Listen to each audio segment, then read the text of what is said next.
Welcome to Man vs. Land. I'm Sara Holland, and this is a segment intended to educate the public on various home and landowner topics, as discussed with guests who serve as experts in those fields. A disclaimer for our show: this show does not constitute legal advice and is for educational purposes only. We are always available to field questions, so please message us on Facebook at Man vs. Land NH.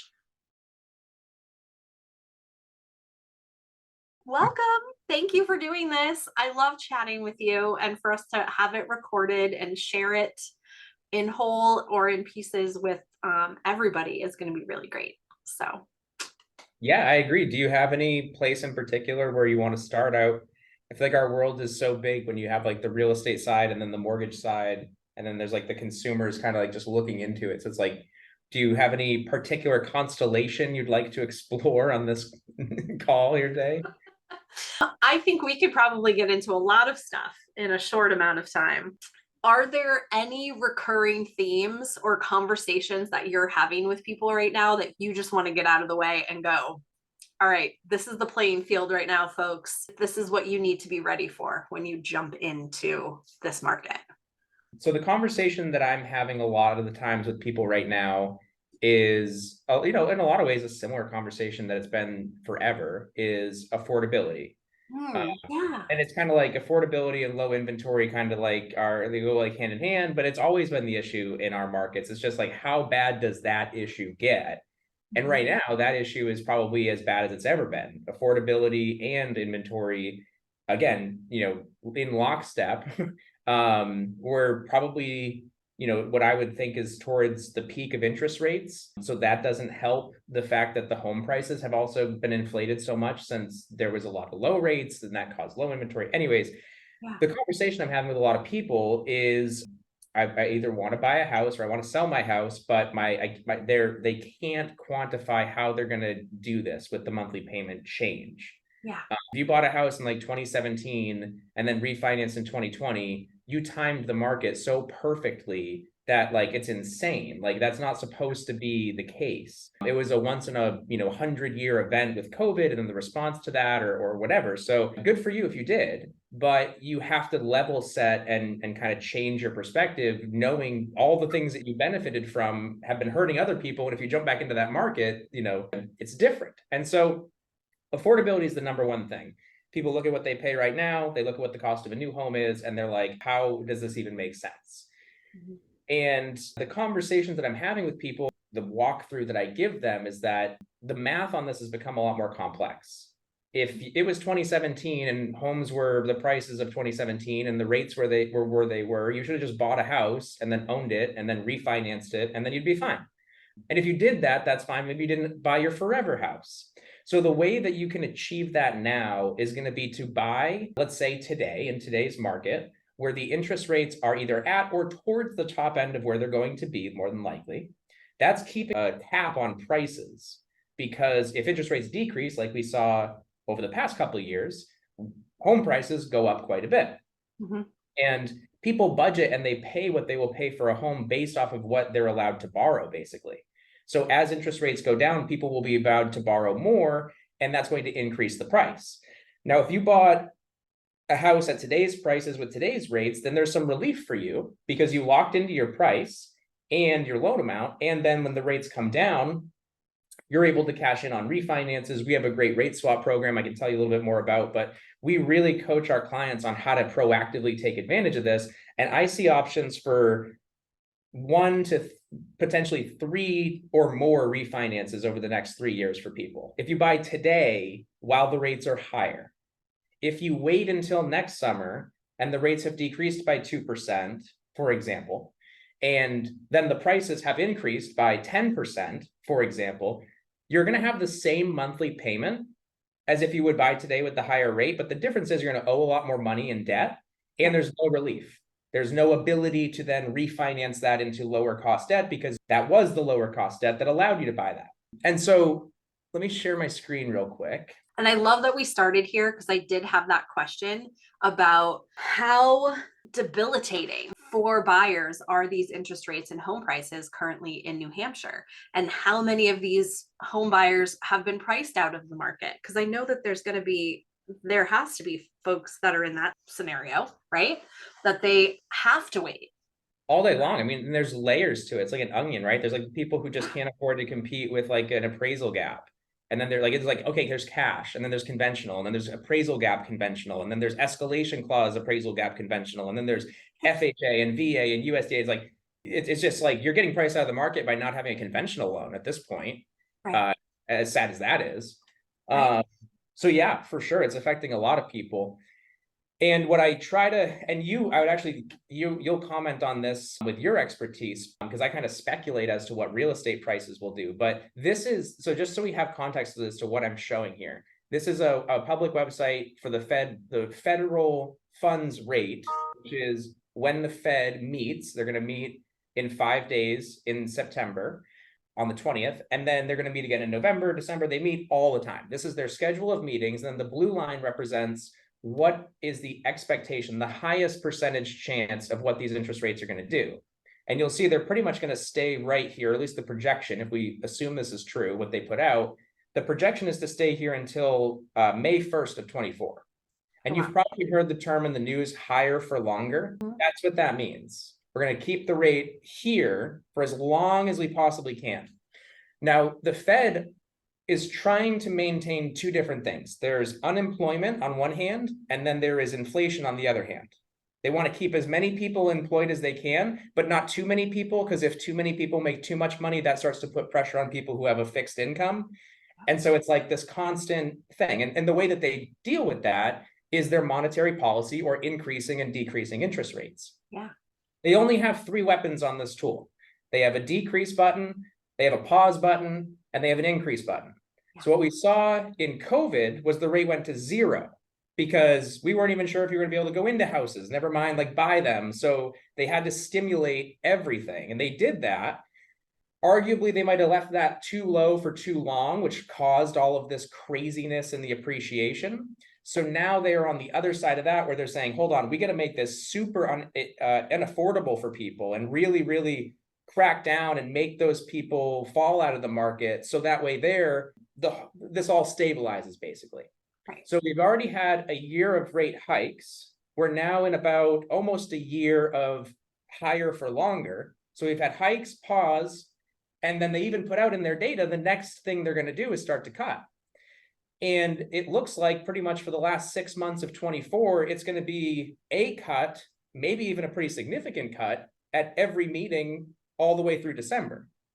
Now, if we were in real estate less than a year's time from now, and all of a sudden the Fed, in the opposite way that they did in 21, where it's hike, hike, hike, hike, they start to go, okay, unemployment's getting to a point where we're going to have to start stepping in and helping people out. And now we cut and we cut and we cut. And what's going to happen is that the news network, in my view, the news networks are going to get a hold of this. And next summer is going to be very, very, very, very, very difficult to buy a house.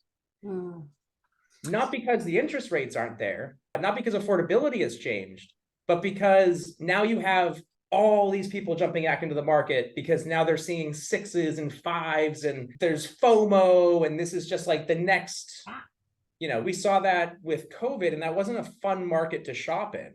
And so then what I'm screaming at the rooftops to people who have a home right now and are trying to go, well, how do I bridge the gap between affordability? It's like, buy with the high rate, but get the appreciation while the rates go down, and then just change your cost of debt when the rates come down. And if we do the loan for you, I will contact you in July and in December and in, you know what I mean? As these things go down, there are ways where if you strategically target it, you can continually reduce the cost of this debt as long as the Fed is going to decrease the rates. And literally, as far as we can see into the future, there is nothing but rate cuts as the next move after this pause. Now, we don't know when that happens, but at some point that is likely to come. Well, and realistically, as these rates are coming down, the property values are still appreciating. So they're creating even more equity as they go through these adjustments with their own debt. So it is a win-win. It's hard to swallow, but it is a win-win if you look at it from that framework. But you also have to be able to get into the market today in order to take advantage of that going forward, which we just mentioned that there are a lot of folks that can't take advantage of the market right now. Exactly. And then that ends up being the opportunity for your people who are more, I don't like what this looks like to me or whatever. Versus, like some people have to move because of babies and death and divorce and like all these, work, life events that happen. So those people are going to move. There's a ton of people who are sitting on the sidelines because the math doesn't make sense. And Yep. so what we like to walk people through is, not just looking at your mortgage payment, for example, but let's look at your entire debt picture. What are you paying in credit cards? Do you have student loans? Do you have car loans? Like, what is the cash flow of all of this? Because maybe we can't get you to that $1,800 monthly payment in today's market. It's just not available. Maybe it's $2,400, but I can offset when you sell your other home to pay off $1,000 worth of monthly payments. So now you actually have more money in your pocket at the end of the day. And the perspective moving forward is that we should continue to cash in on that and put more and more money into your pocket.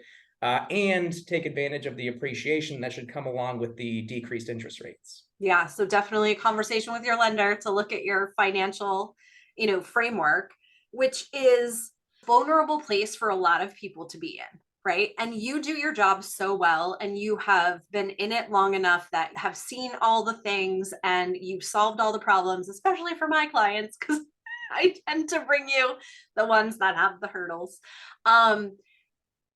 But it is always a very vulnerable conversation about money, about assets, about, is this the time? Is this not the time? And how do you start those conversations with people? And how long sometimes does it take? I guess this is multiple questions in one.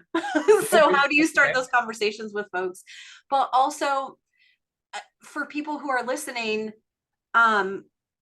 what is the longest time period that you have worked with somebody to get them to a closing table, from first conversation, just so folks have the idea that this isn't, you don't call when you think that you're ready. Like, this is a process that you need to develop a relationship with a lender, with a mortgage broker, when you're even starting to think about buying a home. What does that look like for you on your end? I probably forgot most of the questions, but I'll just start ripping off of what I do remember. Perfect. So basically, if you need to buy a house, so how does it start? It's just a conversation. Yeah. I very much like, our whole approach is, I don't want to be the type of person where every time you talk to me, like you think I'm trying to get an application to get like paid or something. Like that's not the setup I want to have my clients. So it's literally, it would be like, okay, Sarah, so like you and your husband want to buy a new house. Like, what do you got going on? Why do you want to do that? Because I don't know that it's even a good time for you to do that right now. From a purely financial standpoint, it's probably not. You probably have a better rate. And so why would this be interesting to you?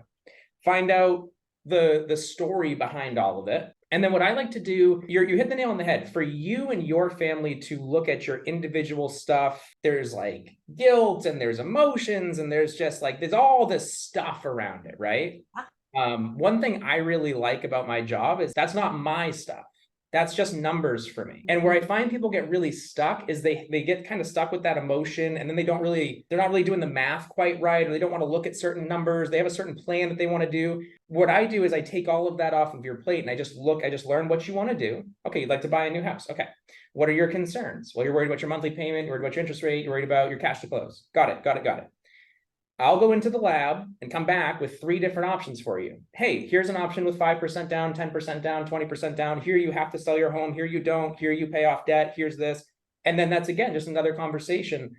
What questions do you have? What do you like about this option? What do you not like? That's so much easier for people to do, because then this is all like solutions focused and positive and moving forward, versus like, well, I really liked this option because Google said that it was available, but then I talked to my lender and that it wasn't available. And you can really get yourself burnt out online in this business because there's so much out there. But it's like the medical field, where what works for one person doesn't necessarily mean it works for you. So to have that professional expert come in and say, here are your 2 options, and then what questions do you have? I really like to just get people to that point where they know what's available to them, and then they can make their own decision of like, okay, knowing what I know about the market, about the education I've given them, about what's about to happen to interest rates, what my home is worth, all the accurate data, put together, I decide that I'd want to sell my house next year. Cool, good for you. I have clients next year. I promise I want to do loans next year. Let's stay in touch. The difference is, however, If that person waits till next year and just randomly has some life event that comes up that makes them have to sell their home, and they come to you and they're like, Sarah, I gotta sell and I gotta buy in a totally new town. And then you're like, well, did you get pre-approved? And they're like, no, I didn't. And then they talk to me. I'll still take that same approach, find out why you're doing all this, but any advice I can give you, any education, it's like, well, you can't wait a year now. Right. Because like I just met you. So like I had tons of stuff I can tell you about what's going to happen, I think, but you need to do this in the next 30 days. And so that's a different conversation, kind of different approach. We oftentimes meet with people at that point just because of how the business works. But in my view, like I love to talk to people and it's all free. So it doesn't hurt at all to take 10 minutes and just call and poke holes in the logic, or be like, why do you think interest rates are going to go down? What are you basing this off of? Absolutely. Like, let's talk about it. I love that. That's why we get along, because this is very much my approach as well. I would much prefer to have conversations with folks well before they think that they need to move or buy something, just to answer their questions, to educate them, to give them that time. And I've been lucky enough to have clients that have taken 3 years to buy a house because they were looking for something very specific. So we had that time to get acquainted, understand what their motivations were, and answer all their questions about the process. But folks who need to do something right away, yeah, cool, that's fun. I like to do that too. There's, a sense of adventure, right? Like, well, we got to buy something this weekend. Oh, okay, let's figure it out. But there's a lot that's missed. And there are different approaches that they could take to certain things, or they would have done things differently if they had had the time to get educated on the pros and cons of whatever the decision was. To build the relationships well ahead of time is awesome. Yeah, and you definitely know or can see this in your business too. We realized in COVID, certain lenders would release programs where it was like, if you could get the loan done in like 2 weeks, they would give you an insane interest rate, because the rates were so volatile that like if you just guaranteed you could deliver it in this short period of time with a super well qualified buyer with an appraisal waiver and all this stuff. Now, if you took more than 2 weeks, they would penalize you so heavily. And so we got really good at getting loans done in 2 weeks, refinance loans, of course. One of the things we determined and realized through that is that the actual work that needs to take place on a loan is like a couple hours per loan, like just like typing in and doing the actual stuff. What takes the longest is that I need to make sure that you're still along for the ride the whole time, and that you give your documents on time, and that you sign your stuff on time, and that you deliver your earnest money on time. And so we reverse engineered the process. We said, like, we realized if the customer is like the number one delay, then the first thing we should do is make sure that that customer is on board. They understand what's going on, XYZ. So we've kind of like reverse engineered the process so that it really is a lot more transparent, because the process of getting, like, if you give me 15 contracts, Sarah, I will work all weekend and we will close them in 2 weeks. That's it. No one gets to talk to Jake for 2 weeks. But that's not the problem. It's not a lack of funds. It's a lack of contracts. And so we try to figure out, how can we do everything in our power to help these people once they get the education, once they're like, okay, yes, we do want to do this. Okay, well, that's still really, really challenging. We know our jobs. We know what goes into it. We can work fast. And we have the resources to work quickly. But these poor consumers, they're not sure what they're getting into. Yes, it's a big decision. And probably the bigger decision is for them to step their foot in the ring, right? And then once they're in there, like, whole new education, like fire hose. Yeah, well, Okay. you know what? I guess this is like a weird perspective. I've never really considered it before, but like, just to throw it out there, something that may not be so bad about this is like, once you're under contract, real estate moves exceptionally quick. Like, you're now contractually obligated to get to closing, or you lose money, all this. And so it's like this hurry up and wait game the whole time, and then you have to go really quick. Yeah. You can also learn a lot more about the market. And honestly, like, for anybody that's watching this, neither Sarah nor I would say 100% what we know home values are going to be in like 6 months, right, in a year, even like 6 weeks. It's like, okay, well, let's like check the comps and like see what's sold. And it's always something that you need to stay educated on. And that's why the longer you can watch it, I feel like the more that makes sense to people. Whereas if I go to compete in a chess tournament tomorrow and I've never played chess or watched chess, there's like a ton of rules I need to follow. And that's going to stress me out because I want to do the right thing and I want to do it the right way. And maybe I've put some money on the line, but I have such a low chance of actually doing that right. Versus if I watched chess kind of from the sidelines for like a year and I was like, oh, the horse kind of moves like this and this one kind of moves like this. And there's a time limit on all this. Like you can gain a lot of perspective. And then you have a team of professionals where you can go, hey, Sarah, why does the horse move like that? Hey, why does this one do that? Why can this one only move one space as opposed to this one moves 20 spaces?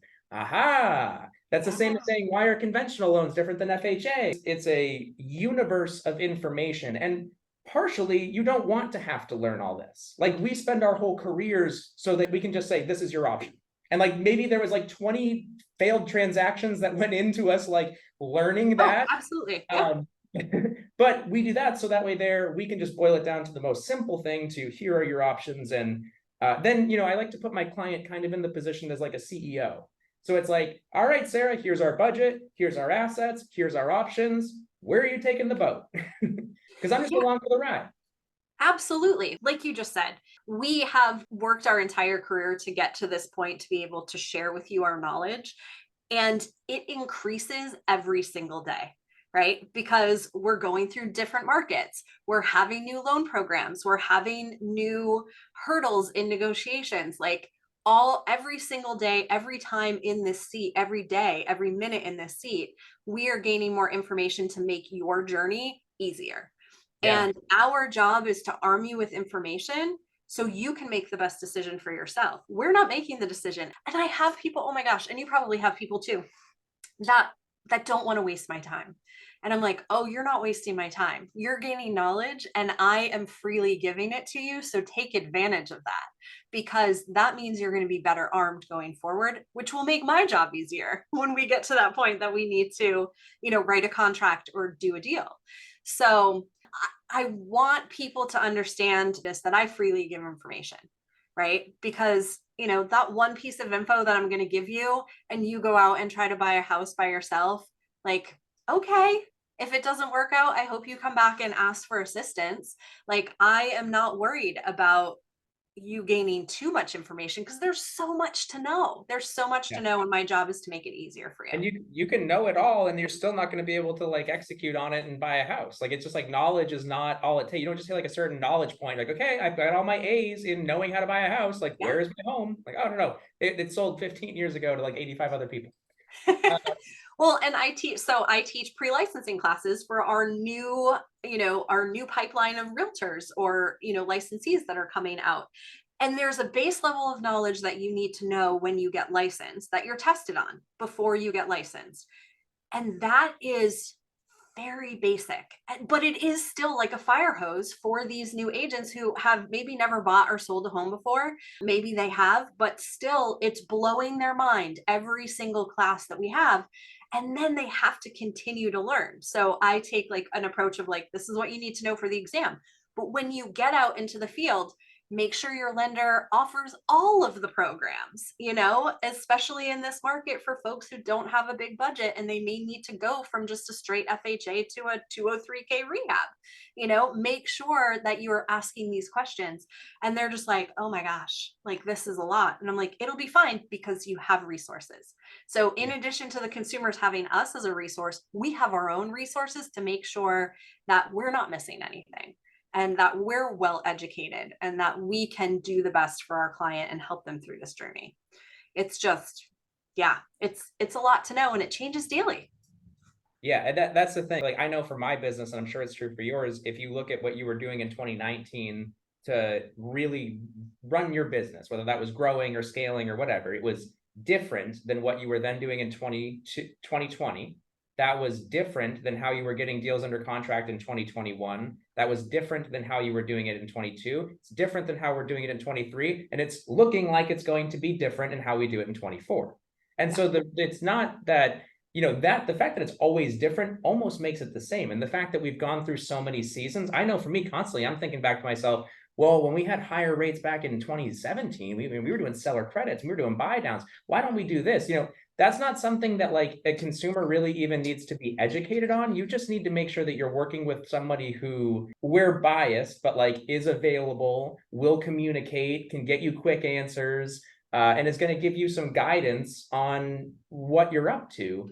But if you have that, it's totally possible to buy a house. And in my view, it is well worth gritting your teeth, or like whatever the frustrations are that are out there right now, they're like little gremlins and they're going to grow and they're going to get worse. Like if you think, oh, I want to get a home inspection, or I don't want to have to pay cash, or why don't they accept FHA offers?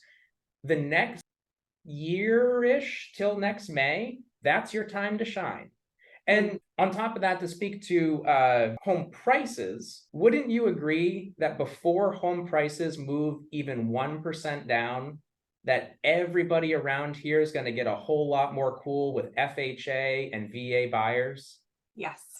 And aren't there like a harem of them just waiting for the opportunity to just not be, almost discriminated against? Now, that's probably not the right term to use, but like, to just be on a more level playing field with all of the offers and just look at the price and not have it be the looked down upon or put in a different category. That's all going to start to happen over the next year. It'll be really fun. We'll start to see people who misprice their properties, and they might have to pay a little seller credit. They might have to incentivize the buyers to buy their home, because when you list it wrong, there's only an option but to reduce the price. Yeah. And so right now is like the time where if you've been shopping, like that, good for you, but you've already made it like up to the summit of the mountain. You might as well just go down the other side of it, because now it's your time to shine. Like it's going to be way easier moving forward. Also, all of the reasons that people are dropping out that you may be considering are your opportunity to stick it out. And then the few people who do, and they buy a house during this time, they are going to be the people that in 2 years you look at and you're like, how the hell did you get an $1,800 mortgage payment? I'm paying $3,500 a month. Yeah, because I bought in 2023 when the rates were high, and then I refinanced in 24 and 25, and now, yeah, we've got this big, beautiful house that's gone up in value. And I think that's possible for a lot of people. It is not the popular thing. It's not what the news networks are saying. And I'm not talking about all over the country either. I'm talking about the states I'm licensed in, which is like Maine, New Hampshire, and Mass. New England, right? I feel very strongly that with our inventory set up, this is a safe bet. Even if the home values somehow magically decreased, which I don't believe it can, but if it did, what you care about in the first 5 years of owning your home for most people is how much does it cost. It doesn't matter if it goes down by 2% or 10%, as long as we can lower that cost of debt, you can survive long enough for it to then go back up, because on a long enough time scale, it only goes one way. Absolutely. Absolutely. And that's why you need to have these conversations with your team, right? And it's the part of adulting that, I don't know, I feel like I never was going to get to, is to be able to like have an attorney on call. And I'm just like, the first time I told my husband, we should call our attorney, and he goes, we have an attorney. Like, like we have these, we're not an island. We can create a team for whatever it is that we're doing. If we're building a business, if we're buying a home, a majority of folks want to be homeowners.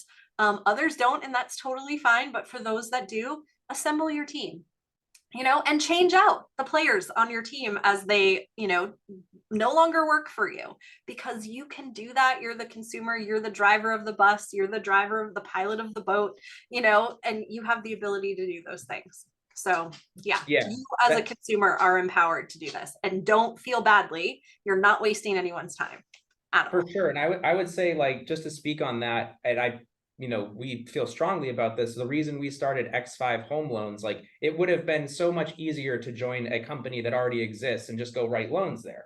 That was like the obvious thing to do, but we really thought it out, and we were like, okay, this experience for the customer can be so much better. The standard experience at a lender is like, maybe you talk to them on the phone, maybe you go online, you're going to submit some details. They send you a pre-qualification letter that says like 400,000. And then they're like, all right, go buy your house. Yeah.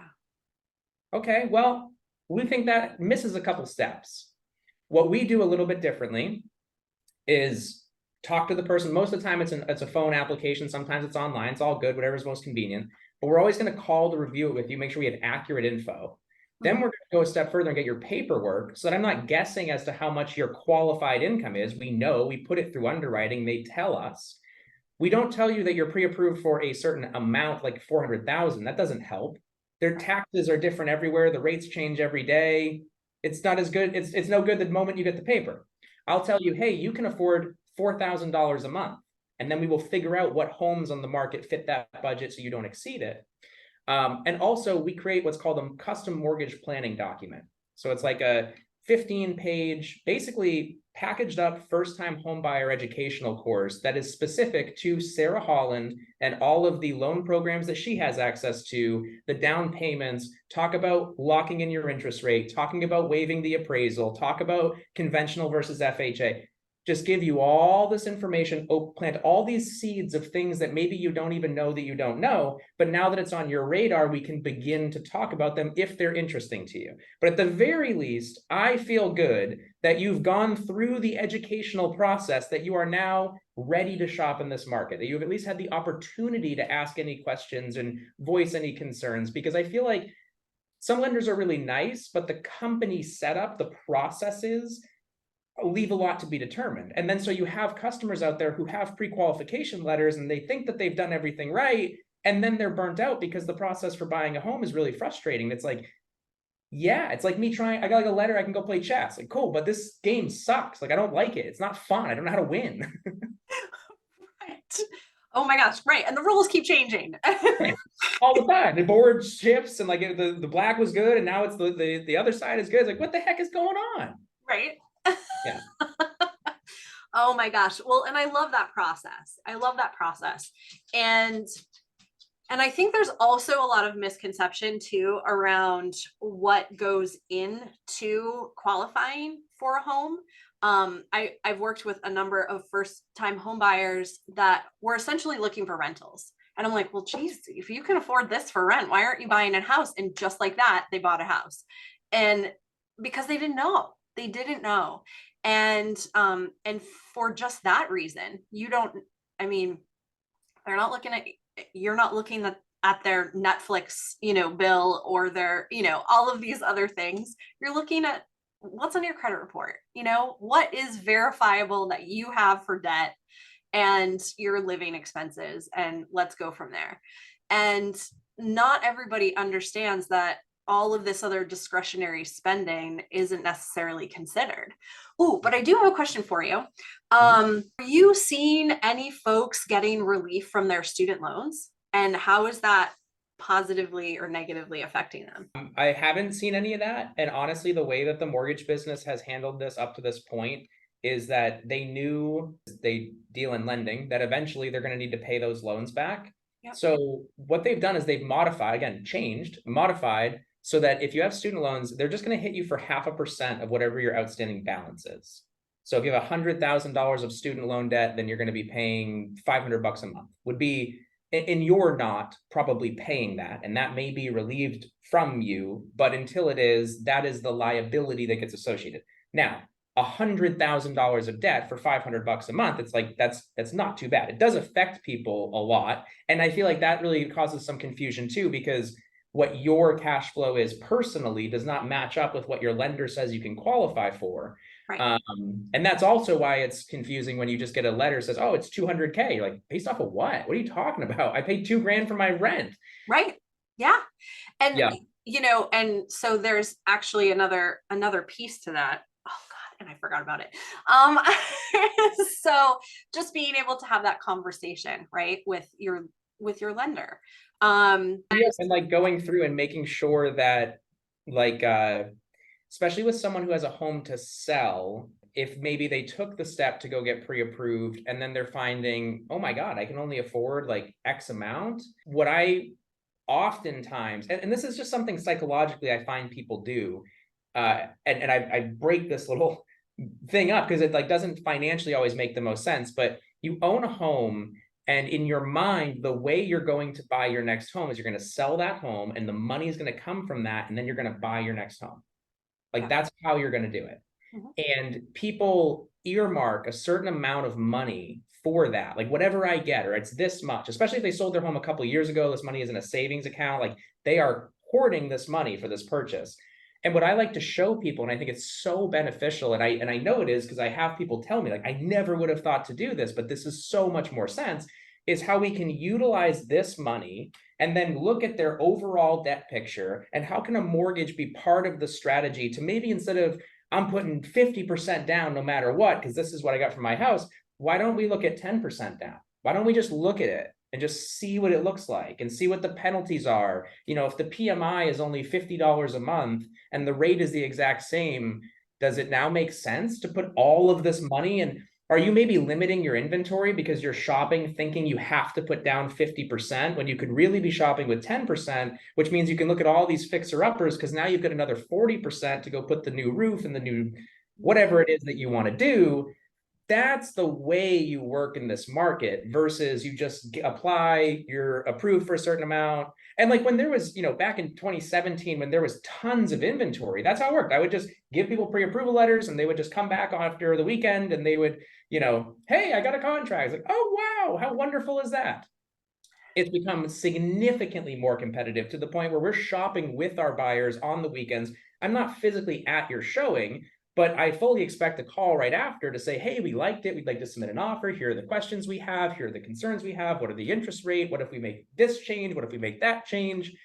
So that's what we're all about. It's not selling you on an idea or like convincing you of anything. It's really just educating you. If this continues to make sense for you, then like, all right, then you're going to jump into the market. I'm going to be there with you too, you know, because like, and that's what it takes all the way up until the very finish line to buy a house in this market successfully, in my opinion. Even if you do all that, it can still be challenging, but that's like your best shot. So I was just going to just share again with consumers, because I think the more that they hear it, the more they'll internalize it. And I want them to realize that they are truly the decision maker in this entire process. If you are qualified for an ungodly number that you are not comfortable with, then that is okay. You can say no to that and just be happy that you can qualify for that amount, but you do not have to spend that. You can just have that conversation with Jake and say, I don't want a $400,000 or $4,000 payment. I want, you know, I want $2,500, like, or 3,000 or whatever the case may be, you know. So then you can set those expectations and look at the parameters that, you know, instead of a $4,000 payment, like what are we looking at for houses that qualify for this lesser amount? So then you already, so then you're living comfortably because this is your life and you don't want to be house poor, you know? Yeah. And then the only other thing I'll add to that too is I'm always walking a fine line with my clients. I love mortgages, but not everybody like does, right? Like not everybody's like super interested in this stuff. And so sometimes the more excited I get, the more people are like, okay. So I try not to go too crazy with that. I don't want people to think I'm like a savant for this type of thing. But the way I explain it to people is what I'm going to give you for education with your custom mortgage plan and everything probably that you would do in the very beginning stages too. That is going to be very much like learning the alphabet. That is just, there's an A, there's a Z, all the letters in between. That's it. And then kind of like make sure, you okay? You got that? That's cool. Good. Okay. Now, if you're interested, now that we know the alphabet, we can move forward, we can go shop. But also there is sentences and paragraphs and strategies and adjectives and all this different stuff that I would love nothing more than to have some interested home buyer that's like, hey, how do I get a 4% interest rate in this market? Or how do I save hundreds of dollars on my mortgage payment? Like, give me the unreasonable things and I will happily tell you, number one, that doesn't exist. Like I the other day told someone, they said, tell me when the rates are 6%. I was like, in this country? just, you know, just as a joke. I have no problems like if it's not available, but if there are options for you, I don't care how complex they are. I understand them and I want to educate people who want to know. And the beauty, I think, of working with me, you get one point of contact throughout the entire process. So from application to closing, you just talk to me. You pay me $0 because the only way I get paid is when like if we end up getting you under contract and I end up getting your loan to the finish line and you end up buying a house, the lender who gives you the loan will give me a little bit of a tip. But that's the only way. And there's no fees from my company for any information or anything like that all along the way. So, and plus, truly, I just enjoy talking to people about this stuff. I really think that, buying a home, like when you think of the path of like, I'm going to buy a home or I'm going to rent, especially for like a first time buyer or a growing family, being able to just own and have the ability to do two things: root yourself in a physical position where you're not going to get forced out, and your kids don't have to start in a new school district, and your commute doesn't get changed, and your gym doesn't get changed, and just all the chaos that goes along with that. And your monthly payment for 30 years will be fixed. And you know what's happened almost every year since I got into this business is that the monthly payment on a purchase has gone up. Even when the interest rates were down to 2%, it kept going up because people just paid more for homes. So in my view, anytime you can lock that in for 30 years from going up and still have all of the downside available to you, just do it. Do it as quickly as you can, because the price is just going to keep on going up and up, in my personal opinion. I have 3 questions for you that come up time and time again, both from my classes, from my students, as well as, I see them all the time on social media and on the news and whatever. And then I have a hurricane question because I see the wind behind you. Okay. So, assumable mortgages, are those a thing? And are they practical? Yes, they're a thing. No, they're not practical. Okay. Perfect. Love it. You can find all the information online that talks about how like they can be done. The biggest misconception is that, let's say the mortgage is for 200,000 and the price is 500,000. Yeah. You can only assume this much of the mortgage. Now, number one, the process of getting approved to do that, like there's no incentive for the lender to do that. They want that 2% loan off their books ASAP to replace it with a higher loan, right? Right. It's incredibly arduous. You can find all these details. Lenders, servicers have to have a process for it. In most 99% of buyer-seller situations, it's not going to fit your timeline. And so just don't waste your time, is my 2 cents on it. Okay, perfect. Awesome. Question that came up last night in class: FHA mortgages, can you have more than one at a time? It's a good question. I would venture to bet there is exemptions for maybe if you like got relocated due to work, or like something where possibly they could allow it for a short period of time, but not practically for the vast majority of people. Although you could have an FHA loan and a conventional loan, and that's no problem at all. Right. Okay. Which, yeah. So you could take your original FHA mortgage, refinance it to conventional because you're throwing a tenant in there, and then reuse your FHA availability for the next property. And maybe we even strategically plan for that so that we switch from you bought a multi-unit that you can rent with FHA for a low down payment, and now it's gone up in value. Before you move out, we flip it over to conventional as the rates come down, and you're removing the PMI, and now you can rent it all out. Yeah, there's a lot of, that's more of the sentences stuff, but yes, for sure. The sentences stuff. Yeah. Well, and this is a good segue because my next question is PMI and MI. Like the difference is one is private and one is government insurance. And when can that be reduced or removed essentially in either of those circumstances, PMI or MI? If it's a primary residence, right around 80%, and I say around because it depends if you're just like going to make a payment to reduce the principal, or if you're going to ask the lender to do an appraisal because you think the value's gone up. A little bit different. FHA, PMI for life. Second home, PMI for life. Investment property, PMI for life. Although for life, like I'm talking about the life of which you hold that loan, which based off my pretty graph is like less than 2 years. So for life.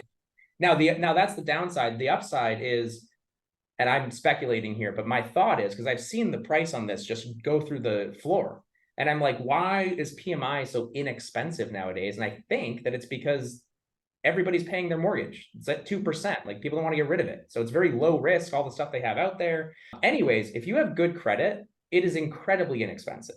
I do loans all the time that people come to me and they are adamant to do 20% down. And I just, again, being like that they're the CEO, if I know that the CEO has not read the reports that allows him to make that decision, or her, I unfortunately have to say, okay, but you looked at this option, right? Because it's 50 grand less and it's 50 more per month. Like, are we on the same page? You want to put an extra 50K down and avoid $50 per month for a 2-year period of time, that's definitely what you want to do. And if you say yes, you're the CEO, okay, no problem, let's go with it. Yeah. But a lot of times people are like, well, I thought mortgage insurance would be more expensive than that. I thought. It's like, things change, you know? And I feel like maybe our industry also has like maybe a bad rap, because I think definitely in my position, it's historically been more of a sales position, especially back in 08, we can get that done, versus a educational and a guidance position. But our philosophy is clients for life. Like I'd make a tiny amount of money off of one loan, but if I can do a loan for you and give you like blow your mind and give you a great experience and help you to manage it, well, there's 2 or 3 more loans for me down the road with managing that one for you. And also maybe you appreciate that so much that you refer a friend or a family member. So my interests are very much just to be the guy that you want to talk to every single time you need a mortgage. Love that. Oh my gosh, that's awesome. And when you say the life of the loan, essentially you can just refinance out of it, right? You There's can. no prepayment penalties on anything that I write. Yeah. You could pay the loan off the day after you get it. You can make large principal reductions. You can, and then again, like it's completely just contingent upon the market. But I mean, refinances are real. They are legitimate financial tools to take advantage of. During COVID, I refinanced my business partner's loan probably like 4 times in a 2-year period. Why? Because it just made sense. The rates were low. We just kept getting, because the thing that people don't understand too, and this is into the paragraph section. The same way that lenders will charge you more money in points and discount points to get a lower rate. And that's what the marketing of all this is. Yeah. It works the other way when the rates are coming down, meaning that lenders need to fill pools of loans. And so if the rate used to be 6%, but now it's 5%, 99% of people are targeting 5%. They'll give credits, like they'll pay your closing costs if you'll just do a loan at a little bit above market. The conundrum for people is that term above market, right? They don't want, I don't want a higher interest rate. Well, what if it's free? What if you're lowering where you're at? It costs you nothing and you lower your payment. And there's no reason why we can't just do this again in 6 months if it's still going down. The problem with this, or the problem with refinancing, is when do you do it? Right. If I'm at 8%, do I wait till we're at 7? Or I think we're going to 6? Or we go to 5? Well, at what point? I mean, if I'm paying $3,000 a pop, like I'm trying to save money, but it takes time to save money. So what we've done is we've just reverse engineered it and said, there is no cost for this. We're not rolling in your cost. There is no cost. We will seek out the credit to cover the title fees, like whatever it needs to be. There's no cost to our client. We will target in the market whatever rate you want. And when we get there, I will simply call you and say, hey, it's ready.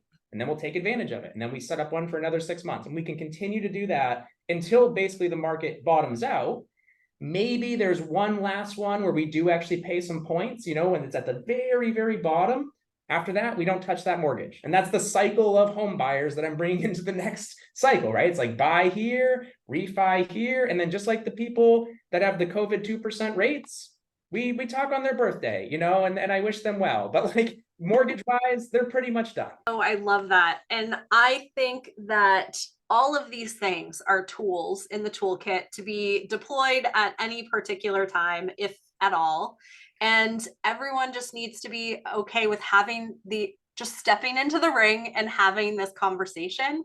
So then you can become educated and then be armed with all the information so that you can make the best decisions. But it starts with stepping in the ring and having that conversation. I love it. Yeah, definitely. And feel free to step in with all of your skepticism and all of your questions. The reason why I like to show that graph and other ththings that I like to show is like, I don't want people to just take my word for it. I want to show you why I believe in that information. And the last thing I'll just say, just because I really love the quote, so we might as well make it part of this, but like my mentality is basically the art of persuasion is giving people good advice well in advance. Yeah. So that's all I'm trying to do. I would like to work with you. I know a bunch of stuff that you should probably know about if you're going down this path. And I know that if I give that to you early enough in the process, when you experience that truth come here, you're gonna, oh, who told me about that? That was that guy. I mean, that's all we're trying to do is simply just, hey, heads up, here's what to look out for. We've been down this path hundreds of times. Here's what people like about it. Here's what people hate about it. XYZ. Love it. I love it. And that's why I love talking with you, because when I have questions, I give you a ring. Like, what's going on here? You have questions, you call me, everything is great. And we just like continue to educate each other so then we can be better for our clients. And that's Yep, awesome. All absolutely. right. So before we go, how do people reach you? Where do they find you? So the company's called X5 Home Loans. You can Google that and you'll see we like really push a lot of reviews. So feel free to like read all of that. But I have contact info right on there, my cell phone or my email, jake@x5homeloans.com. Yeah, that would be the best way. Just reach out, send me a text or give me a call and just start asking questions. We'll have the conversation. Perfect. Love it. Stay safe. And thank you so much for your time. And I love chatting with you. And we'll definitely do this again because, again, all of this changes. And we just want to encourage everybody to have these conversations. So Exactly. Education never hurts. So thanks so much, Sarah. I'll talk to you again soon. thank you. All right. Bye, Jake.